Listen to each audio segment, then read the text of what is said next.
దేవుని నామానికి మహిమ కలుగును గాక. బైబిల్లో చాలా మంది సాకులు చెప్పిన వారిని మనం చూడగలం. వారిలో మొట్టమొదటిగా ఆదామును మనం చూడగలం. ఆదాము తన భార్య అయిన అవ్వమైన సాకు చెప్పినట్లుగా మనకి కనపడుతుంది. తాను పాపం చేశాడు, తన పాపాన్ని ఒప్పుకోకుండా తన భార్య మీద సాకు చెప్పాడు.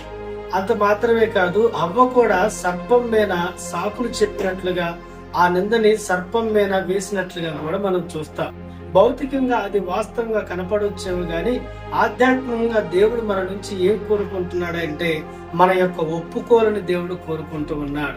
ఇంకా బైబిల్ గ్రంథంలో మోషేని ఇశ్రాయేలు ప్రజలు విడిపించడానికి వెళ్ళమన్నప్పుడు నేను నోటి మాంద్యం గలవాడిని, నాకు ఏమీ చేతగదని 4 రకాల సాకులు చెప్తూ వచ్చాడు. అంత మాత్రమే కాదు, సమూయేలు వచ్చి అర్పణ అర్పించవలసి ఉండగా సౌలు సమూయేలు కంటే ముందుగానే అర్పణ అర్పించి నువ్వు రావటం లేట్ అయింది అందుకే అర్పించాలని సాకులు చెప్పటం ప్రారంభించారు. అదే విధంగా కొత్త నిబంధనలో కూడా పెళ్లి విందుకి కొంతమందిని పిలవటానికి వెళ్ళినప్పుడు ఆ పెళ్లికి రావలసిన వారు మాకు పనులున్నాయని లేకపోతే పొలం పని ఉందని సాకులు చెప్తూ వచ్చాడు.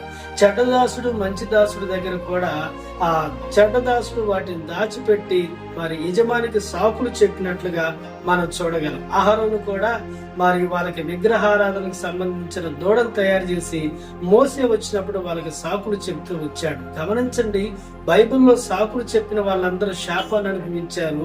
సమర్పించుకున్న వాళ్ళందరూ కూడా దేవుని సన్నిధిలో గొప్పగా వాడబడ్డారు. సాకులు చెప్పే జీవితానికి స్వస్తి పలిగి సమర్పణ కలిగి ముందుకు వెళదాం. దేవుడి మాటలు దీవించుగాక.